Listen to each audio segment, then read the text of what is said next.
Morning everyone, my name is Shrija Rai. We will study today perimeter and area. आइए हम जानते हैं क्या होता है perimeter. So we will start from the definition. The perimeter of any closed plane figure is the distance covered along its boundary when you go around it once. तो देखिए perimeter क्या होता है. मान लीजिए कोई भी एक क्लोज प्लेन है, फिगर है. मान लीजिए ये आपका एक क्लोज प्लेन फिगर है और इसके अंदर जितने बार आप कवर कर रहे हो डिस्टेंस को, मान लो राउंड कर रहे हो इसको, और ये जितना डिस्टेंस कवर कर रहा है वही पेरीमीटर है. ठीक है.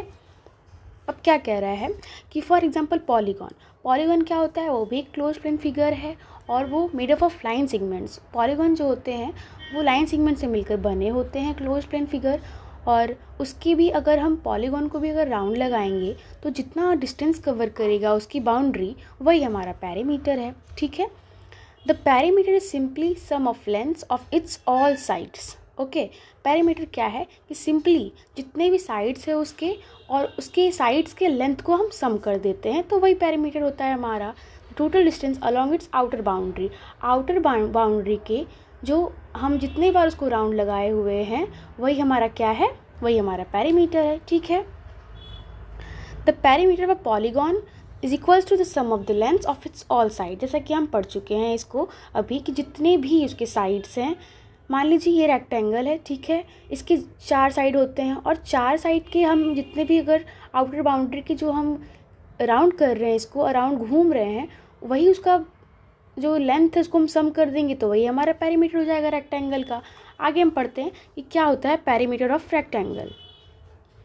ठीक है. तो कंसिडर करते हैं हम एक रेक्टेंगल को. Rectangle A B C D whose length and breadth are 12 centimetre and 8 centimetre respectively. What is its perimeter. तो एक रेक्टेंगल को सबसे पहले हमें कंसिडर करना होगा और हम जानते हैं कि जो हमारा रेक्टेंगल होता है उसके 4 साइड्स होते हैं. ठीक है. ए बी और सी डी से हम इसको मेंशन कर देंगे.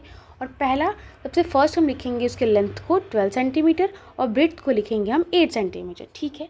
जैसा कि हम जानते हैं कि ए बी जो होता है वो हमेशा सी डी की इज इक्वल होता है और ए डी जो होता है वो बी सी के इक्वल होता है. ये हमेशा हम ध्यान में रखेंगे कि opposite sides of a rectangle are always equal. So A B is equals to C D और A D is equals to B C. मान लीजिए कि अगर आपको सोचने में या समझने में डिफ़िकल्टीज आ रहे हैं तो आप ऐसे देखिए कि जो ए बी हमारा है 12 सेंटीमीटर, तो हमारा सी डी भी 12 सेंटीमीटर हो सकता है. ठीक है. इसमें कोई डाउट नहीं है. और जो हमारा ए डी है वो 8 सेंटीमीटर, तो हमारा बी सी भी क्या है, 8 सेंटीमीटर है. ठीक है. तो according to rule perimeter of a rectangle क्या होता है हमारा 2 इंटू एल प्लस ब्रेड्थ. ठीक है. समझ आ गया. वही बात कर रहा है कि ए डी जो है वो बी सी के इक्वल है और जो हमारा ए बी है वो सी डी के इक्वल है. ठीक है. यहाँ तक समझ आ गया. Now we will move ahead to solve some questions. We will see the first question. Find the missing terms. We have to find perimeter of a rectangle is equals to 14 centimeter, breadth is equals to 2 centimeter, length हमें find करना है. Okay. So at first we will write perimeter of a rectangle.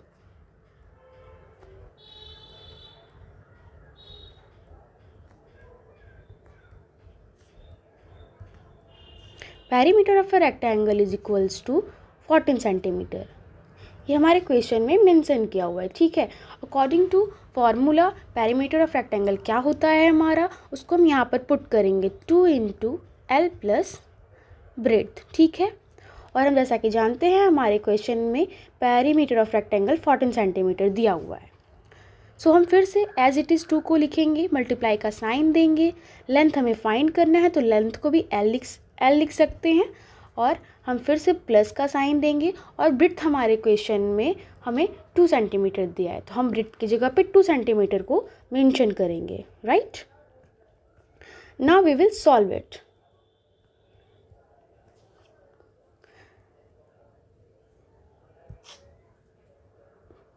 L plus 2 centimetre को हम as it is लिखेंगे और is equals to 14 centimetre लिखेंगे। जैसा कि हम जानते हैं अकॉर्डिंग टू रूल, जो हमारा साइन होता है जब इज इक्वल्स टू के राइट साइड में या लेफ़्ट साइड में जाता है तो अपने साइन को चेंज कर लेता है, ठीक है।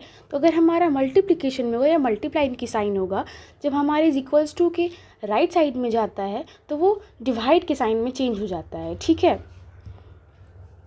तो L+2 हम एज इट इज़ लिखेंगे और 14/2 सेंटीमीटर कर देंगे, ठीक है। जैसा कि हम जानते हैं हमारा 14 2 से 7 टाइम्स में कट जाता है, ठीक है, right. Now we will write L+2 centimetre, okay. जैसा कि अभी मैंने बोला कि जो हमारा साइन होता है वो चेंज होते रहता है, ठीक है। तो जैसे कि हमारा ये +2 सेंटीमीटर है, अगर वो फिर से राइट साइड की ओर जाएगा तो वो अपने साइन को चेंज कर लेगा।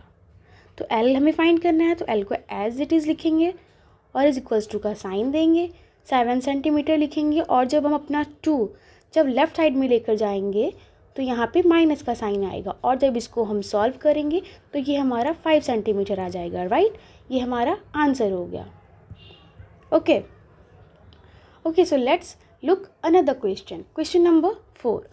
What would be the cost of fencing a rectangular park whose length is 150 meter and breadth is 120 meter if the fence cost rupees 40 per meter? हमें फाइंड करना है कॉस्ट ऑफ फेंसिंग एक rectangular park का जिसका length दिया हुआ है 150 metre and breadth दिया हुआ है 120 मीटर। सो सबसे पहले आपको पेरीमीटर ऑफ रेक्टेंगुलर पार्क निकालना होगा। उसके लिए हम क्या करेंगे? उसके लिए हम सिंपली कुछ नहीं करेंगे, बस उसके फॉर्मूला को हम एज इट इज़ लिखेंगे, okay. So write it.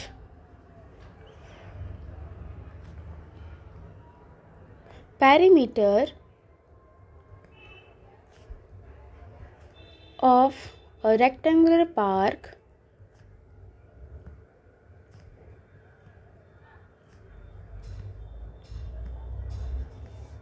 Is equals to 2 × L+B, okay.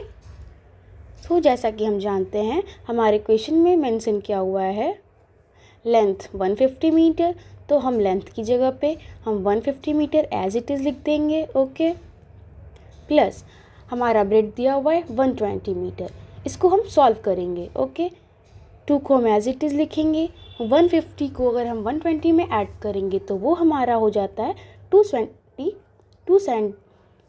270 metre, okay. और जब हम 270 को 2 से मल्टीप्लाई करेंगे तो ये हमारा हो जाएगा 540 metre, right. Now we have to find one fence cost equals to 540 हमारा आ गया है, तो हमें फाइंड करना है 40 पर मीटर का, ओके, कितने रुपीज़ उसके होते हैं। So we will write now we know that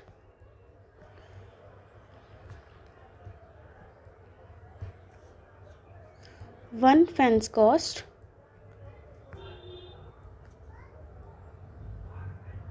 is equals to 540 metre, okay. तो हमारा ₹40 पर मीटर का वैल्यू हो जाएगा 540 × 40, ओके। सो हमारे जब हम 540 को 40 से मल्टीप्लाई करेंगे तो हमारा हो जाएगा 21600 रुपीज़। ये हो गया हमारा actual answer, okay. Thank you.